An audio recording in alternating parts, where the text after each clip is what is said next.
see a lot of tech is evolving around LLMs. He organizes events. So hello everyone, मैं हूँ San Francisco में and this is an affordable apartment you can get in San Francisco city जहाँ पे we're gonna meet a machine learning engineer, actually an intern, जिन्होंने Brown University से internship ढूंढी in the toughest market ever in 2023. So hi Gaurav, can you please introduce yourself? Hello everyone, I am Gaurav. I'm currently pursuing my Masters in Computer Science at Brown, and I am here in SF working as a machine learning engineer intern. So I also suffered through the hardest time of 2024 cycle where there was a recession, and it was tough to find out machine learning internship jobs. And yeah, I would like to share my experience with you guys in this video.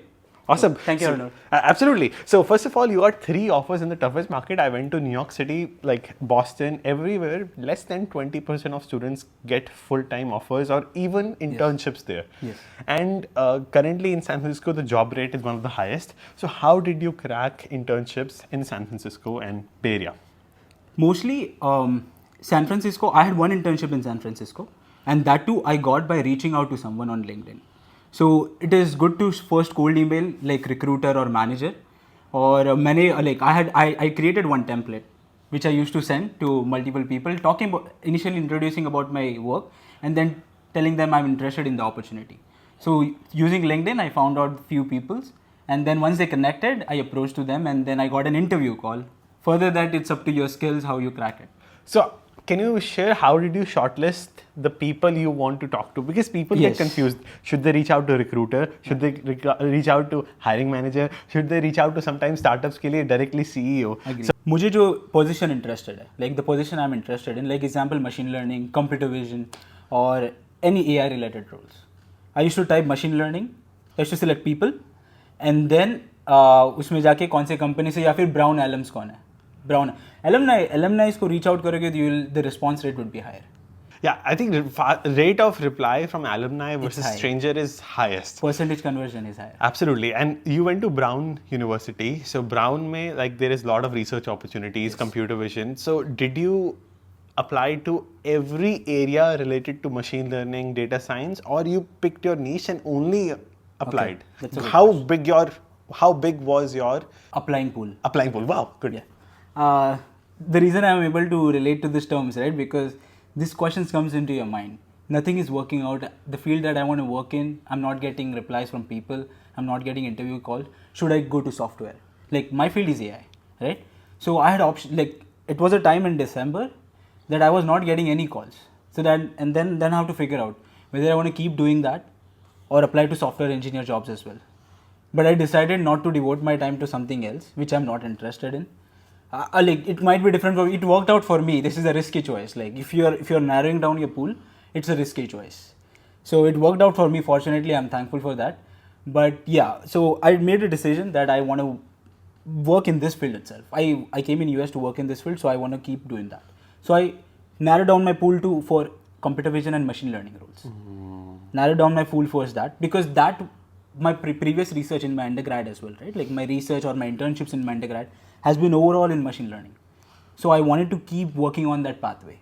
So that's why I narrowed down my pool to machine learning or computer vision internships or any AI internships at the start. Very good strategy because like success rate is lower when you narrow your pool.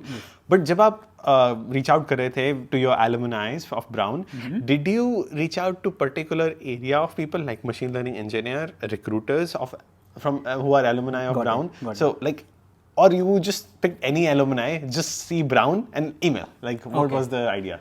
So I tried reaching out to people who are working in machine learning. Because what I've heard from people and what I've experienced myself, right? Like I got a lot of referrals. Like I took a lot of referrals in last cycle, but not all were successful. For example, I took a referral from a software engineering guy. I didn't even get a call back. So it didn't turn out that just applying through referral will give you chances. It has to. I think it also has to align. If the team aligns, if the work aligns, or if there is some connection, right? That works. Like when I say connection, not just any random person, the person is from Brown, then he can mention this guy is from my university, that's why I'm referring to him. Or as this guy is working in my field and he's accomplished few things, that's why I'm referring him.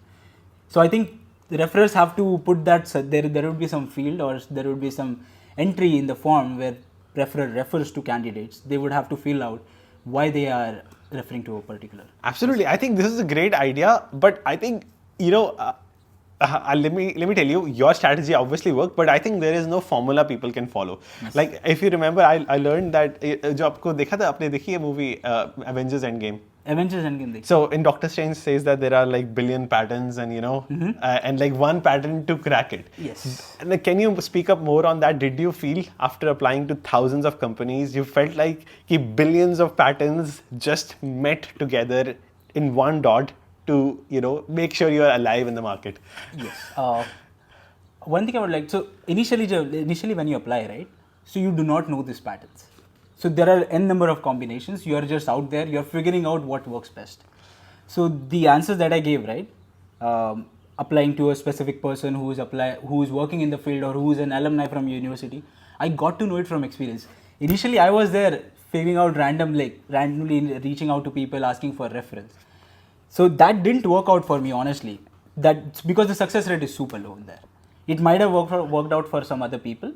It just didn't work out for me. And internships, right? Like, I honestly think there are little less opportunities already, and the success rate also goes down. Wow, that's a very good, very well said. Because when I was networking too, even for looking people for podcasts, I have like failed in finding right template. You fail, you figure out which is working, which is not working, and then I realized, wow, I got a reply from billionaire CEOs too. Like when you figure out the right combination. Yes. So wonderful. Now let's get to learn meantime about the apartment, and then we'll come back to your core skills in machine learning. And this video was possible thanks to Build credit card, because with this credit card I get points every time I pay rent. So I pay around $3,000 in rent every month, and I get 3,000 points monthly, around 36,000 points on a yearly basis. And I can pay rent to my landlord via bank transfer with this credit card without any fees, via Venmo without any fees, or even with a check without any fees, and I still get the points. And you can transfer those points into any international or US wide, any airline you think of is available on the portal of Build Credit Card. Go check out, and thanks for Build for partnering, and get your bonus immediately. Right now, I'm subletting this apartment like from an original tenant. So I'm staying here for 1,020 a month. Amazing. With all the utilities included. That is so good. सबसे पहले थोड़ा reality बता देता हूँ that every intern I have met in San Francisco city, they're paying minimum $1,500, $3,000 apartment without utilities. Yes. So yeah, go ahead. So it was very important for me, right? It was very important to find an affordable apartment which is also in a good neighborhood, and it's walkable for me from office to my home. So that were the three major criteria, and then I started narrowing down, and this was the best or the most affordable that I could find out. So yeah, I mean and I did it through. If you want me to talk about how I found it, okay. How? So I reached out through Facebook Marketplace. So there is also a way like you could filter out which people to reach out and which not. So if the person, right, he or she is on Facebook for a longer time, then you can reach out to them, like seeing the date of joining. And yeah, I reached out to Facebook Marketplace. Luckily, I got this apartment as well, because the other apartments that were there, right, like which I had talked to people and I was about to sign the deal, they were all above 2,000. This came from nowhere into the picture. I just reached out on Facebook and these things worked out. Amazing. Because like these days popular चल रहा है, WhatsApp communities बहुत popular है. Like people can join WhatsApp communities of finding apartments in San Francisco. But trust, I don't feel as trust in that. Exactly. So within Facebook as well, right? Like if you want to form a trust, like just see if they are open to do a Zoom call. Just do not go or show up on their places wherever they ask you to. Just ask them, are you open to do a Zoom call? I would like to see the apartment and see the genuinity of this leasing. Absolutely. So yes. And what now? Let's learn about the location. आप बताना कि like the location, is it safe being in Tenderloin? So I'm staying at the boundary of the city. Like so if you think about it, right? Like downtown. So I'm staying very close to the edge. I would not disclose the name of the street, but I'm staying very close to there. And what I would give an advice, right? Avoid going to 6th, 7th, 8th, 9th intersection. Any intersection in the SF downtown, right? There are 1, 2, 3, 4, 5, 6, 7, 8, 9 intersections. Before 5th or like at the end of the 5th, it's all good. Like I think you can take apartments deeper into the city as well. But after 6th, I would say if you are an intern, if you are new to the city, you don't know where, like how is the neighborhood, then be very safe and try to, even if it's spending extra, it's fine. Just spend extra and move towards other side. A reason I chose this place, right? My work colleagues told me that no, you are staying on a very safe place. In terms of like, यहाँ पे सबसे ज़्यादा challenges are housing crisis. Like it's hard to find a cheaper housing, and number 2 is homeless crisis, because homeless people go to university, libraries, everywhere public. Like it's really scary. Do you feel that a concern in the city? Sure. Really? This is really a concern, right? Like, I'll tell you one incident. I was supposed to go to Alamo Square, which is like far towards west of San Francisco. So it's west जाना पड़ता है. I was supposed to take a train, Muni. Massive. I was 2 blocks away from the. It's not train, but Muni bus. I was 2 blocks away from the bus terminal, and I saw a lot of homeless people out there, and I couldn't dare to walk between them because I couldn't see any sane person who's walking from that street. I had to take a detour, go from a different street. I missed the bus. I missed the event. Yeah, it is scary. It is very scary because, like, you know, some people tell me that कि वो इतने drug addict होते हैं कि they don't have energy to even hit you. They will fall. But it's unpredictable. You don't want to, they won't have energy to beat you. But what if they are carrying something? You always want to be safe, right?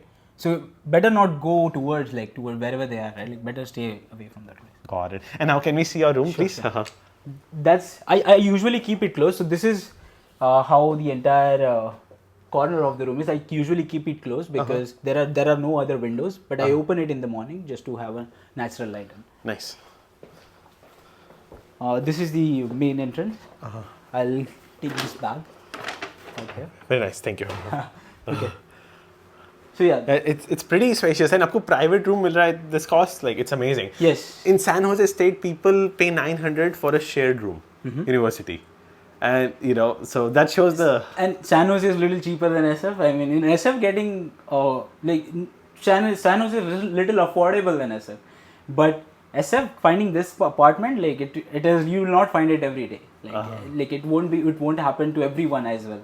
You'll have to look for it. I was looking for a month for a good apartment, and then I found it, because for me, saving money is like super important as I'm a student. So. It's super important for me to save as much as of my stipend. Important topic about your expertise in machine learning and computer vision. आपने India में यहाँ पे you have written a lot of papers. So can you break down what are the active terms people talk about in the Valley, so people can, you know, embrace themselves in the tech culture? Okay. So for example, I have learned that big data is gone because people have switched to Snowflake and Databricks for data storage. Yes. And then there is less talk about non-data fields. There's like CS team, like 10,000 Python. Google laid it off and sent to India. Not sent to India, but hired it in India. So can you share all the terms and how do you stay updated with tech, research papers and all? Yes. So it's been a couple of months. I'm in SF, right? So if you're asking about how things are evolving around SF, I've been going to events and I see a lot of startups are revolving around inference of large language models. So as of now, what I've learned, it's super hard to do the inferencing part, in the sense making a real product out of the large language model, because they are super huge enough, and the pipeline, right? It takes a lot of effort because there is nothing streamlined over there. So you have to use different stacks and then make everything together. So a lot of companies are revolving around that, creating a platform where you can put your LLMs and do the real-time inference, make a product out of it. So I see a lot of tech is evolving around LLMs, which couple of years back it was not the case, right? Like I see ChatGPT APIs, some people are ready to use their APIs as well and use it in their business. No one is not no one, but there are a few companies who are actually building the models from scratch. So I would say, if I'm an intern, okay, so I'll say from whatever minuscule knowledge that I have, if I were in the job market next year, or if I were looking for opportunities, I'll build some skills that will actually consider how this LLM models are being deployed, learn about that, what is happening in industry, and try to read some blog articles, try to build a couple of projects around that, identifying how can I create my own pipeline, at least have an experience that, okay, I made a product out of it, I actually deployed an LLM. If you want to revolve around machine learning, right? So now it has completely differentiated pre-league. I think post LLMs or like pre-LLMs, right? Machine learning rules where like you'll actually build the ground, like you'll bring the use case from scratch whenever you have problem statement, right? You'll build it from scratch, you'll train your models, and then you'll deploy it. But now, machine learning scientists and machine learning engineers, two roles have been differentiated. Engineers will take care of the deployment part, right? Like where scientist team will give you a model, they'll build this model using some use case. Big companies have this scientist roles and engineer roles. And engineer roles are to train those, deploy those models. And there are so many difficulties when you train LLM. Overflow issues, numerical stability, all those things matters, and engineers will know that who has actually trained the model. As a student, you don't have that much compute to do training and everything, right? So I would suggest at least try to, if I were in that place, I would at least try to build some, not exact LLM, but a smaller version of it, and try to deploy it and see what are the problems faced, and at least that you can put in as a project in your resume. Got it. So at least, every developer, even software engineers, go to all of these LLM talks. So they are also talking about at least, using in the world of software engineering. For example, at big tech companies, Microsoft, Amazon, even software engineers are using RAG to deploy in their front end. They don't have, patience to hire data science engineers everywhere because they're expensive. Yes. So software engineer is still a long-term vision. It's still a valid skill. जो भी कर रहे हैं, it's nothing to be scared of कि यहाँ पे लोग data science के बारे में ज़्यादा बात करते हैं. Yes, I would definitely say nothing like as of now, at least for 5 years, still I have very minuscule knowledge. But as for my understanding, right, the research that I've been doing, my understanding of these models, it is still, at least we have some time before they replace the software jobs, because they do not have the logical reasoning, like super advanced logical reasoning yet, which is required to develop an entire product. They do not have that yet. But I'm not saying they won't have it, but research is working on it, like everyone is working on it. So they'll definitely have some advanced reasoning as well in future. So it might happen, but might not. You never know. But best could be to make yourself adept to the environment, like have that ability to be adept to whatever roles come into UB. So awesome. So I went through your research papers in computer vision as well. So can you share what's the most fascinating thing you have observed while researching into computer vision? Yes. So post Brown and pre Brown, I'll talk about it. Before Brown, right, in my undergrad, I used to do research, but that was pretty much applied. When I say applied, I used to find a problem statement and create a method around it to solve that problem. So could be using existing computer vision approaches to solve that problem. And if you have a little bit novelty, or if you're solving a novel problem, right, then you can go out and publish. After Brown, right, I got more in, because the research here is top notch and Brown. So I got more, the people were discussing about how the algorithms are built. So not using someone else's algorithm, but identifying what are the inefficiencies in the current state-of-the-art models or networks, and then creating a better network. It's not using an existing network and solving a problem. It's tackling it from the ground. So at Brown, I worked as a computer vision engineer. So I'm currently, at Brown, I work as a researcher. Like I do study and manage research as well. I work as a student researcher in a lab, where the recent interesting problem, like back to your question. So it's a cognitive science lab. When I say cognitive science, they take inspirations from biological vision sometimes. Yeah, real neural networks in your brain versus artificial. Take inspirations. You will never be able to mimic them. It's just taking inspirations from them. So I would like to be very careful when people say they are creating something similar to biological vision. We are so far from that. Humans are like super intelligent and their connections are super complex. So you can take inspiration from it. So we develop tasks and ask human experiments or human evaluators to do that task and see how they are performing.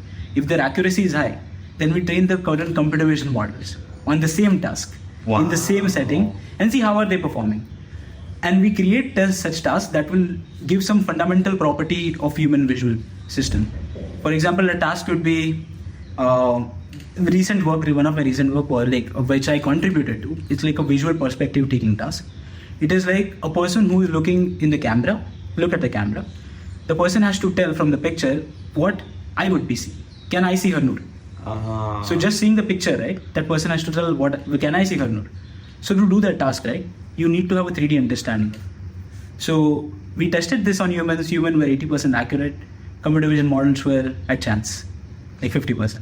They didn't have a useful knowledge, like 3D knowledge of the world that they could use to solve it. Amazing. So we can say that the difference between research in India and America is that, like, in India, we try to build on top of existing algorithms and try to... I won't say in India. Sorry, I would like to stop you. I won't say in India. The research that I did, the level of research I did from my university, that was accessible to me, and that was my part of journey.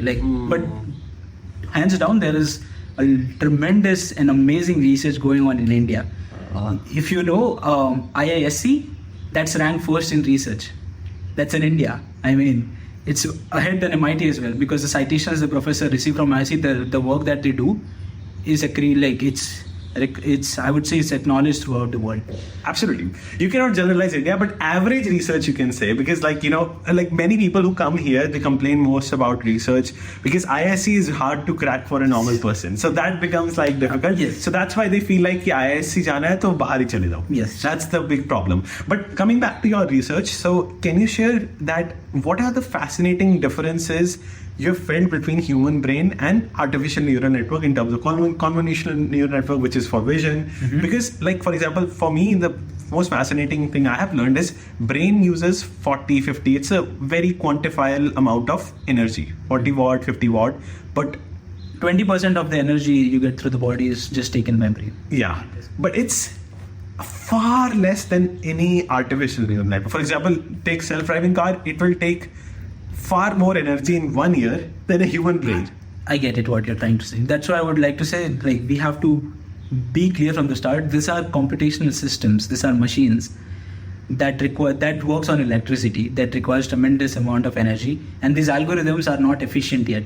So that's why they are consuming a lot of energy. When we should, as of now, at least we should not compare it with humans directly. That's why I said, even though they are doing for a particular task, right? Like, for example, I would not say self-driving, for example, image recognition and object recognition. These models have already, like computer vision models, have already surpassed humans. But that's a niche problem. Like that, when you have good data, pretty looking data, they'll do that. But as soon as you have out of distribution, like noisy images or bad images, they fail. So humans are good in terms of that. So we are, like, I won't say robust, but we are pretty decent enough in generalizing to different fields, like in generalizing to a particular task, whereas the computer vision models are not yet. But as like what we researchers have found, as they are scaling the data, right, it is reaching there, but we have some experiments in lab that doesn't show that. So, for example, like the number of neurons in a human brain are like trillions, much more than any artificial neural network. The parameters, or you can say parameters, it's like similar to neurons, knobs, you can say, they are much more in human brain. So that's why, like, it's really hard to create a perfect human like artificial. I mean, I think we are not even trying. We are trying to create something not similar, but something inspired from that. We are not even trying to create. That's what I'm saying. Like, there are few researches going on which are trying to actually mimic the exact circuits which are present in visual cortex. There are research going on in terms of that. But I think the current LLMs and all other models, they're not at all similar. Like, we should not even think of current AGI or ChatGPT has same connections as human brain. I think that's from my minuscule experience up till now. I have to go a lot longer path in this field. Wonderful. Awesome. And my last question will be, like, in terms of neural networks, the biggest advice I have received is people should not consider it as a black box. They should go understand it properly. जब हम software engineers होते हैं, हम सिर्फ ऐसे, like, we just tweak the knobs and ऐसे try करके, oh, we tried neural network. That's how basic beginners tried. Yes. So what advice you would give to them, because you are one level above it? I have gotten advice from 10 levels above me, but you can give the best advice because आप एक level ऊपर हो. Yes, I can give it from my experience as well. Right? Like whatever this small advice I would like to give, I would like to say, as of now, people use quality trained models and use that in their projects and say, like, I use machine learning, which is like already you never even trained it. So you use machine learning, that's fine. It's good to have in a project. But if you want to have a real experience, right, I would say first thing is to understand what they're doing, right? Like, how are the mathematical formulation? You do not have to understand. No one knows what they're doing. And as of now, people are trying to learn what are the complex equations that they are forming, right? Like, it's a chain of equations, right? It's get heavily complex as you go deeper into the network because of the non-linearity. I would like to keep it simple. Yes. So I would suggest try to understand on a smaller level. Create a small network. That's how I learned. I learned from a book called Train Your Own Neural Network by Tariq Rashid. Yeah, Make Your Own Neural Network by Tariq Rashid. Awesome. In my first year of undergrad, I read that book. That gave me an inspiration from biology. That's what I'm saying. My route was in taking inspiration from biology. That book explains what is backpropagation and how that could be related to biology. Like, what in terms of learning. So I read that book. I created my own neural network architecture. Then I got interested in this field. And then I went further, deeper and deeper, trying to understand, okay, what current paper is saying, what are the current algorithms. And that's how I built my foundation. Yeah. But the foundation has to be, like, you should at least know the maths behind it. Otherwise, sooner or later, you'll face troubles. As stronger you have your foundations in this field, I think that would be much better. Thank you so much. It was wonderful learning from you. I hope this video guides everyone to go, one step above from software engineering into the world of AI. Yes, sure. Happy to help, Hanur. I never thought that this would happen so soon. I always wanted to be on your podcast. Honestly, I'll not lie. But I used to think, okay, once I get a good job, I'll crack Fang or Mang or any other big companies. I'll reach out to Hanur. But this happened sooner.